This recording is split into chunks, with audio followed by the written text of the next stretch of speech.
अगर आप अपने घर के अंदर कंबाइंड टॉयलेट बाथरूम बनाने के बारे में सोच रहे हो तो आप एकदम सही वीडियो पे आए हो, क्योंकि इस वीडियो में जिन इंपॉर्टेंट पॉइंट के बारे में हम देखेंगे वो आपको कंबाइंड टॉयलेट बाथरूम बनाते समय बहुत काम में आने वाले हैं। आजकल आपने बहुत सारी जगह पर यह देखा होगा कि लोग जो है कंबाइंड टॉयलेट बाथरूम बनवाना पसंद करते हैं। ये जो कंबाइंड टॉयलेट बाथरूम होते हैं, इसका सबसे पहला फायदा तो ये आ जाता है कि इसकी वजह से आपको जो जगह है वो बहुत ही कम लगती है। अगर आप सेपरेट टॉयलेट सेपरेट बाथरूम बनवाते हैं तो वहां पर आपकी ज्यादा जगह चली जाती है। इसके बजाय अगर आप डायरेक्टली कंबाइंड टॉयलेट बाथरूम बनवाते हैं तो इसमें आपको बहुत ही कम जगह लगती है और उस बची हुई जगह का इस्तेमाल आप अपने बाकी रूम का साइज बढ़ाने में कर सकते हो। अगर हम सेपरेट टॉयलेट और बाथरूम का कंपैरिजन इससे करते हैं तो इसमें आपको कॉस्ट भी कम आता है क्योंकि आपको जगह कम लगती है।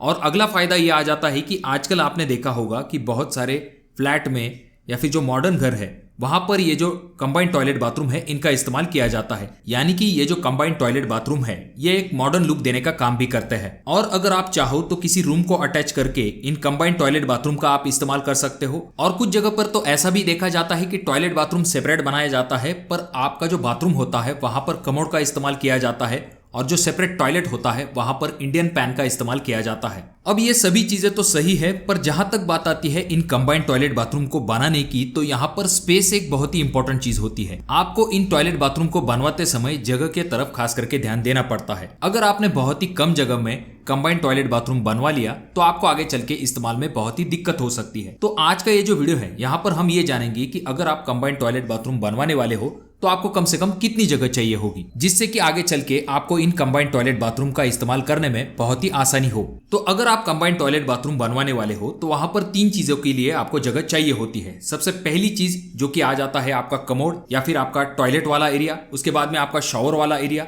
और बेसिन वाला एरिया। इन तीनों चीजों के लिए आपको स्पेस चाहिए होती है। अब कुछ जगह पर लोग अंदर के तरफ बेसिन नहीं देते हैं तो वो ऑप्शनल चीज हो जाती है, पर जहां तक बात आती है इन सभी चीजों को अगर आप बनवाना चाहते हो और अच्छे से आपको स्पेस चाहिए तो इसके लिए आपको कम से कम 28 से लेके 30 स्क्वायर फीट तक जगह चाहिए होती है। तो अगर आप इतने एरिया का कंबाइंड टॉयलेट बाथरूम बनवाते हो तो आपको इस्तेमाल में बहुत ही आसानी होगी। अब ये तो बात हो गई इस कंबाइंड टॉयलेट बाथरूम के एरिया की, पर ये जो कंबाइंड टॉयलेट बाथरूम है इसे बनाते समय आपको इस बाथरूम की कम से कम लंबाई और चौड़ाई कितनी रखनी चाहिए इसके बारे में अब हम जानते हैं। तो अगर आप कंबाइंड टॉयलेट बाथरूम बनाने वाले हो तो आपको कम से कम जो चौड़ाई है वो 4 फीट तक रखनी चाहिए और जो लंबाई है वो 7 फीट तक रखनी चाहिए, जो कि एक कंफर्टेबल साइज होता है कंबाइंड टॉयलेट बाथरूम के हिसाब से। अब देखिए दोस्तों, यहाँ पर मैंने जो साइज बताया है इससे ज्यादा भी साइज आप अपने कंबाइंड टॉयलेट बाथरूम का रख सकते हो, जिससे कि एक रिच और मॉडर्न लुक भी आ सकता है। पर जिन लोगों को थोड़ा सा कंफर्टेबल साइज चाहिए और जगह कम है तो वहां पर आप जो है 4 फीट बाय 7 फीट वाला कंबाइंड टॉयलेट बाथरूम बना सकते हो।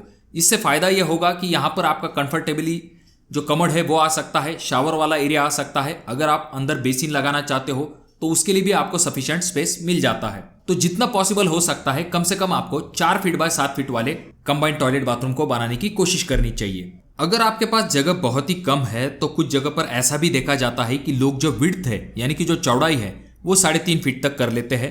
3.5 फीट बाय 7 फीट ऐसे साइज में भी कंबाइंड टॉयलेट बाथरूम बनाते हैं। पर अगर आपके पास जगह की कमी नहीं है तो आपको मिनिमम 4 फीट बाय 7 फीट के कंबाइंड टॉयलेट के ऑप्शन की तरफ जाना चाहिए। अब ये जो 7 फीट की लंबाई हमने ली है इसके पीछे कारण ये होता है कि जैसा कि आप अगले वीडियो में देख पा रहे होंगे, आपका पहला 2.5 से लेके 3 फीट तक का एरिया जो है वो आपके टॉयलेट सीट के एरिया के लिए चला जाता है। उसके बाद में जो बाकी बचा हुआ एरिया है यानी कि लगभग 4 फीट तक का एरिया जो है वो एरिया आप एज अ बाथरूम के तरह इस्तेमाल कर सकते हो। अब आजकल बहुत सारे लोग अपने घरों के अंदर सेपरेट टॉयलेट बाथरूम तो बनाते हैं, पर जहां तक बात आती है बाथरूम की तो उसे कंबाइंड टॉयलेट बाथरूम का ही स्वरूप देते हैं। यानी कि अपने बाथरूम के अंदर वो कमोड बिठा लेते हैं। यानी कि अगर किसी को घुटनों की समस्या है ऐसे वक्त में उस बाथरूम के अंदर का जो कमोड है उसका इस्तेमाल वो आराम के साथ कर सकते हैं।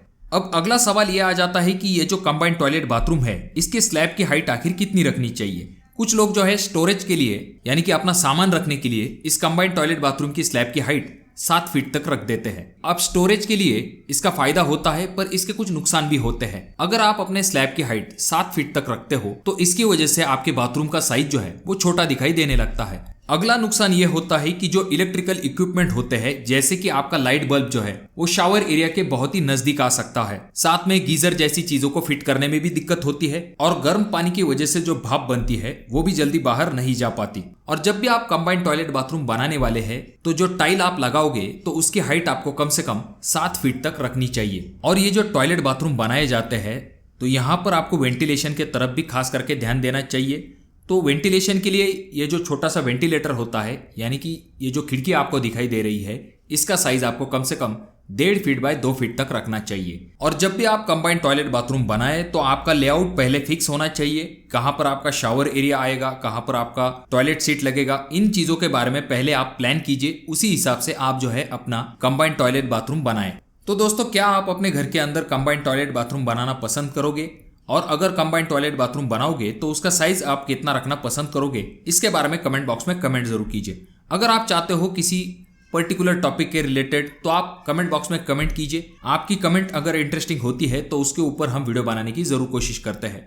वीडियो अगर आपको अच्छा लगा हो तो जरूर इसे लाइक कर दीजिए। चैनल पे अगर आप लोग नए आए हो तो चैनल को जरूर सब्सक्राइब कर दीजिए। वीडियो बहुत ज्यादा ही अच्छा लगा हो तो अपने दोस्तों के साथ शेयर कर दीजिए। और ये जो तीनों वीडियो है, इनमें से कोई एक वीडियो आपके जरूर काम में आ सकती है।